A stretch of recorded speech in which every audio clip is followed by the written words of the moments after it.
But look at this. All these boats were beached half an hour ago. It is crazy. As you can see on the sailboat, it's just standing there.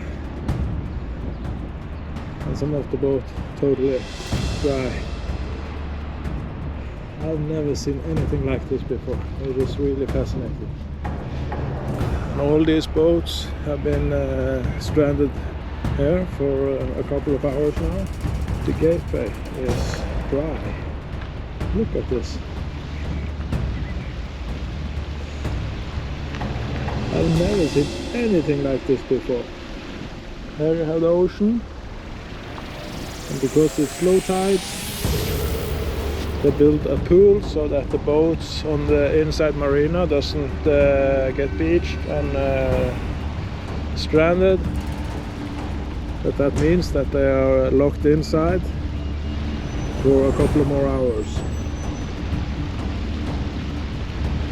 Over there is a fuel station that we are going to, but right now there is only 1.5 meter depth.